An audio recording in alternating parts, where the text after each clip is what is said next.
नमस्कार। आज के इस दिलचस्प विश्लेषण में हम सफलता के एक ऐसे अचूक सूत्र पर चर्चा करने वाले हैं जो पारंपरिक सोच से बिल्कुल अलग है। मोटिवेशनल स्पीकर सोनू शर्मा ने जीवन भर सफल रहने की एक बहुत ही अनोखी और शक्तिशाली रणनीति साझा की है, ईश्वरीय साझेदारी। हम अक्सर कामयाबी पाने के लिए कड़ी मेहनत और अनुशासन की बात करते हैं, लेकिन शर्मा जी का नजरिया ये है कि संपत्ति कमाना एक बात है और उसे जीवन भर बनाए रखना बिल्कुल अलग। तो चलिए सीधे मुद्दे पर आते हैं और समझते हैं कि ये पूरी अवधारणा आखिर है क्या। जरा सोचिए, जीवन भर सफल रहने का सबसे आसान सूत्र आखिर क्या हो सकता है? कामयाबी के शिखर तक पहुंचना मुश्किल है, लेकिन वहां हमेशा टिके रहना वो तो और भी मुश्किल है। इतिहास के बड़े बड़े विचारक और बिजनेसमैन भी इस सवाल से जूझते रहे हैं, लेकिन सोनू शर्मा के अनुसार इसका जवाब किसी बहुत मुश्किल बिजनेस मॉडल में नहीं है, बल्कि इसका जवाब धन जमा करने के एक बहुत ही अप्रत्याशित और सरल तरीके में छुपा है, जो शुरुआत में थोड़ा अजीब लग सकता है, लेकिन इसके पीछे का मनोविज्ञान बहुत ही गहरा है। तो चलिए सबसे पहले भाग की ओर बढ़ते हैं, ईश्वरीय बिजनेस पार्टनर यानी समृद्धि के लिए एक अनूठी रणनीति। शर्मा जी की एक बात बहुत ही सीधी लेकिन बेहद गहरी है, भगवान को अपना पार्टनर बना लो। जी हाँ, बिल्कुल सही सुना। ये सफलता को एक अकेले सफर की तरह नहीं, बल्कि एक पार्टनरशिप की तरह देखने का नजरिया है। आमतौर पर बिजनेस पार्टनर वो होता है जो पैसे लगाता है और मुनाफे का हिस्सा लेता है ना? लेकिन यहाँ उस सर्वोच्च शक्ति को, उस क्रिएटर को अपना बिजनेस पार्टनर बनाने की बात हो रही है। जब हम ये मान लेते हैं कि हमारी सफलता और कमाई में एक अदृश्य शक्ति का भी हिस्सा है, तो पैसों को लेकर हमारा अहंकार कम हो जाता है और कृतज्ञता की भावना बढ़ जाती है। अब सवाल ये है कि ये ईश्वरीय साझेदारी असल में काम कैसे करती है? खैर, ये बिल्कुल एक पारंपरिक बिजनेस एग्रीमेंट की तरह ही है। इसका मतलब है अपनी कमाई का एक तय हिस्सा, एक फिक्स्ड प्रतिशत धर्मार्थ या ईश्वरीय कार्यों के लिए समर्पित करना। जैसे कोई कंपनी अपने निवेशकों को मुनाफे का हिस्सा देती है, ठीक वैसे ही एक इंसान अपनी कमाई का एक हिस्सा समाज की भलाई के लिए अलग रखता है। ये कोई कभी कभार किया जाने वाला दान नहीं है, बल्कि एक अनुशासित साझेदारी है जो लगातार विकास की नींव रखती है। तो इस पार्टनरशिप का गणित क्या है? 5% या 10%? सच कहूँ तो शर्मा जी बताते हैं कि ये प्रतिशत पूरी तरह से एक व्यक्तिगत फैसला है। कोई सख्त नियम नहीं है। जो भी नंबर सही लगे, चाहे 5 हो या 10, उसे चुना जा सकता है। यहाँ सबसे बड़ी बात ये नहीं है कि रकम कितनी बड़ी है, बल्कि अहम बात वो कमिटमेंट है। ये खुद तय करना है कि उस ईश्वरीय भागीदार के साथ मुनाफे का कितना हिस्सा साझा किया जाए।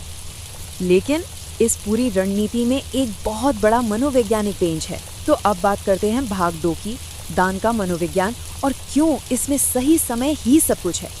यहीं पर सबसे बड़ी चेतावनी आती है। शर्मा जी इस बात पर बहुत जोर देते हैं कि ये साझेदारी तब शुरू होनी चाहिए जब जेब में पैसे बहुत कम हो। हमें से बहुत लोग सोचते ना कि अरे जब बहुत अमीर हो जाएंगे तब आराम से दान करेंगे, लेकिन वो इस बात को सिरे से नकारते हैं। उनका साफ मानना है कि अगर अभी संसाधन न्यूनतम है तो यही बिल्कुल सही समय है शुरुआत करने का, क्योंकि अगर ये आदत शुरुआत में नहीं पड़ी तो अमीर होने के बाद इसे अपनाना लगभग नामुमकिन हो जाता है। इस गणित को ऐसे समझते हैं जो हमारे मनोविज्ञान की सबसे बड़ी बाधा को दिखाता है। मान लीजिए कमाई सिर्फ 100 रुपए है, तो उसका 5% यानी 5 रुपए देना होता है। लेकिन जरा सोचिए, जब कमाई बढ़कर 100 करोड़ रुपए हो जाए तो वही 5% अचानक 5 करोड़ रुपए बन जाता है। गणित बिल्कुल वही है, प्रतिशत भी वही है, लेकिन पैमाना पूरी तरह से बदल चुका है। और यहीं पर इंसानी फितरत की वो सबसे बड़ी कमजोरी सामने आती है। 100 रुपए में से 5 रुपए निकालना मनोवैज्ञानिक रूप से बहुत आसान है। कोई भी बिना ज्यादा सोचे इसे खुशी खुशी दे देगा। लेकिन 100 करोड़ में से 5 करोड़ देना, इसमें बहुत भयंकर मनोवैज्ञानिक घर्षण पैदा होता है। दिमाग तुरंत हिसाब लगाने लगता है कि यार इन 5 करोड़ से तो क्या क्या खरीदा जा सकता है। इंसान को लगता है कि वो एक बहुत बड़ी रकम खो रहा है। इसीलिए जब रकम बड़ी होती है तो देने का मन ही नहीं करता। बड़ी रकम से एक अजीब सा मोह हो जाता है।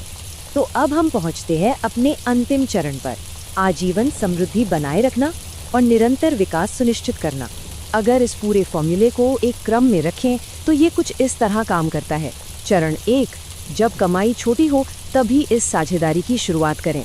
चरण 2, हर हाल में उस हिस्से को देने की एक पक्की आदत बना लें जो एक मजबूत नींव का काम करेगी। चरण 3, इस अनुशासन और सकारात्मक सोच के साथ संपत्ति अपने आप स्वाभाविक रूप से बढ़ने लगती है। और सबसे जरूरी चरण 4, चाहे दौलत कितनी भी बढ़ जाए, उस ईश्वरीय साझेदारी को उसी प्रतिशत पर बनाए रखें। ये शुरुआती कमिटमेंट ही है जो इंसान को लालच का शिकार होने से बचाता है और ज़मीन से जोड़े रखता है। तो इस पूरे चर्चा से मुख्य बातें क्या निकल कर आती हैं? पहली बात, वो प्रतिशत हमेशा एक व्यक्तिगत पसंद है, इसमें कोई दबाव नहीं होना चाहिए। दूसरी बात जो सबसे अहम है, शुरुआती कमिटमेंट बिल्कुल अनिवार्य है। शुरुआत में आदत नहीं डाली तो बाद में दौलत आने पर ये कभी नहीं हो पाएगा। और तीसरी बात, यही वो उदारता है जो इंसान को अहंकार से बचाकर लगातार आगे बढ़ने और ऊंचाइयों पर बने रहने का एक ठोस आधार देती है। तो आज के इस विश्लेषण को खत्म करते हुए एक बहुत ही गहरा सवाल सामने आता है, क्या हम आज ही आजीवन सफलता के लिए ये सर्वोच्च साझेदारी करने के लिए तैयार हैं? ये सिर्फ पैसों के मैनेजमेंट के बारे में नहीं है, ये जीवन को देखने का एक पूरा नया नजरिया है। शायद ये सोचने का बिल्कुल सही समय है कि हमारी अपनी वित्तीय आदतें क्या हैं और क्या इस गहरी रणनीति को अपनाकर जीवन में स्थायी समृद्धि लाई जा सकती है। हमारे साथ इस चर्चा में जुड़ने के लिए आपका बहुत बहुत शुक्रिया।